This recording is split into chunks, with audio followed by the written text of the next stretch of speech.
O dia de hoje, com toda certeza, ficará marcado na história nacional. O dia de hoje será lembrado não apenas como um marco histórico, mas também como um ponto de virada, um divisor de águas. É aqui que mudamos a trajetória do Brasil.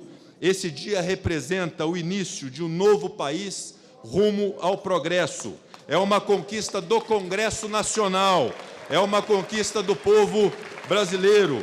Por muitos anos, acreditamos que a reforma tributária, com todas as suas dificuldades e divergências e com toda a sua magnitude, não sairia do papel. Havia consenso de que o arcabouço tributário brasileiro era excessivamente complexo e precisava ser simplificado. Havia consenso de que a carga tributária era mal distribuída e incidia principalmente sobre o consumo e sobre os contribuintes mais necessitados. Havia consenso também de que a carga excessiva afetava a competitividade do setor produtivo e prejudicava a inserção do país na economia mundial. Mas não havia consenso sobre as alternativas e sobrava o medo da sociedade de que a carga tributária, que já é grande, aumentasse ainda mais. O medo das unidades federadas de que a reforma ampliasse a concentração dos recursos tributários sem a redistribuição correspondente dos encargos. O medo do Estado de que a reforma implicasse perda de receitas e o agravamento da crise fiscal. De todos os lados, o receio de que os custos superassem os benefícios. Diante de tantas desvantagens e complicações do sistema que nós hoje estamos abandonando, e mesmo com tanta dificuldade para se chegar a um novo texto, equilibrado e focado na justiça fiscal, na modernização e na desburocratização, a reforma tributária brasileira se impôs. Já disse antes e repito agora, o Congresso Nacional aprovou a reforma porque não havia mais como adiá-la. A reforma tributária se impôs porque o Brasil não podia mais conviver com o atraso. O amadurecimento do debate foi fundamental para que a população, as empresas, os entes federados, os agentes públicos pudessem entender a necessidade da reforma. Mais do que isso, o debate aprofundado foi essencial para diminuir as incertezas e afastar o medo de uma reforma tributária desse nível. A PEC 45 de 2019, a qual se incorporou a PEC 110 do Senado Federal, representa a iniciativa crucial para simplificar o emaranhado tributário brasileiro. É importante que se diga, não se trata apenas de uma redução na quantidade de tributos, mas de uma mudança qualitativa nas contribuições devidas pelos contribuintes brasileiros. A transparência do novo sistema também vai atrair investimentos estrangeiros, de modo a impulsionar o desenvolvimento econômico e a criação de empregos no Brasil. Além disso, uma tributação mais justa e equitativa contribuirá para reduzir as desigualdades sociais e promover um ambiente econômico mais equânime para todos os cidadãos brasileiros. Não foi tarefa simples, e este Congresso Nacional e esse Parlamento sabe disso, construir a confiança necessária para essa mudança no sistema tributário nacional. Mas somos capazes de superar as incertezas, fomos capazes de superar as dificuldades do processo, de fazer valer os princípios democráticos, de dialogar com a sociedade, com o governo, com os agentes públicos, com os agentes privados. A emenda constitucional ora promulgada é produto do diálogo democrático.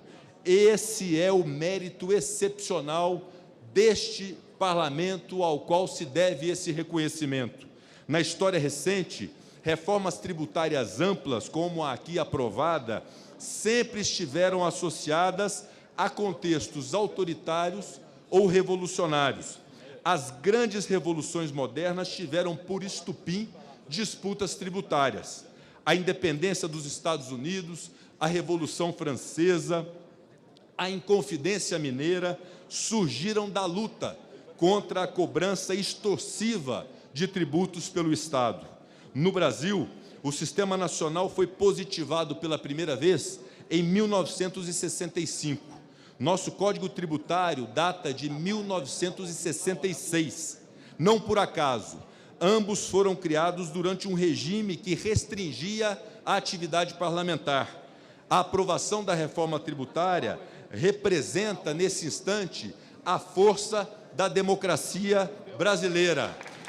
A proposta representa o último passo, o passo que nos faltava para que substituíssemos o poder de tributar característico dos Estados autoritários pelo direito de tributar, que diferencia o Estado democrático de direito moderno.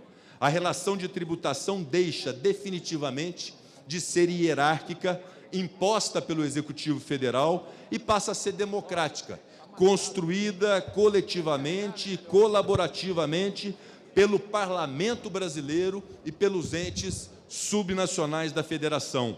Por tudo isto, essa sessão é histórica. O Congresso Nacional se dedicou incansavelmente para dar a sua contribuição nessa reforma aguardada há décadas. Às vésperas do bicentenário da Constituição de 1824 e da criação do Parlamento do Brasil, as duas casas do Congresso se articularam e se irmanaram no propósito de dotar esse país de um sistema tributário mais racional, mais justo, mais eficiente.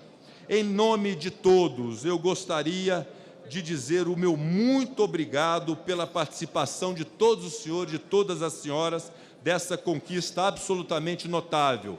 Eu gostaria de registrar um agradecimento aos membros da comissão especial constituída pela Câmara dos Deputados para analisar a proposta.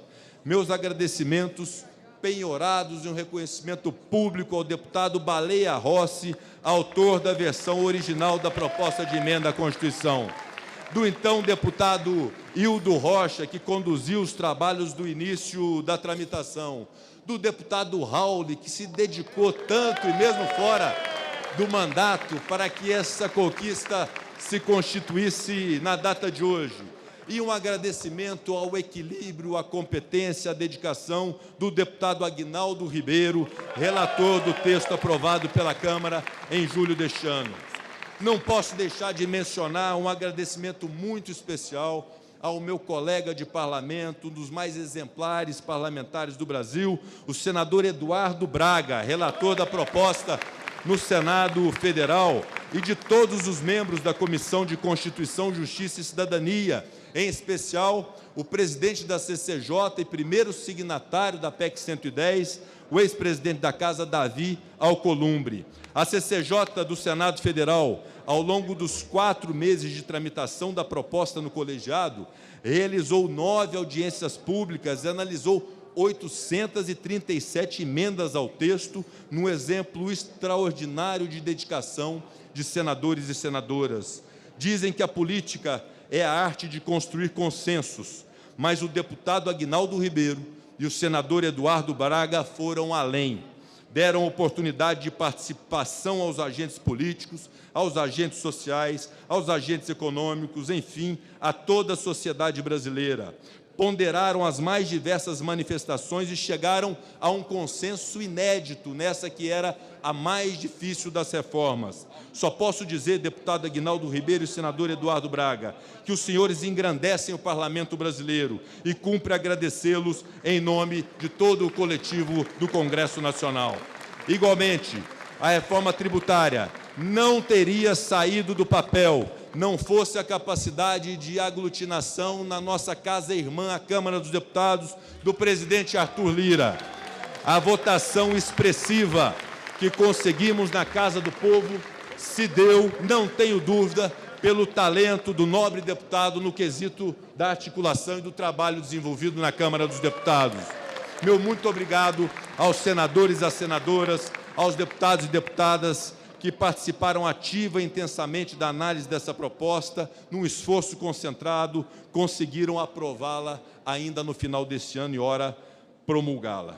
Impossível deixar de mencionar o esforço do governo federal pela aprovação dessa que é a maior reforma aprovada pelo Congresso Nacional.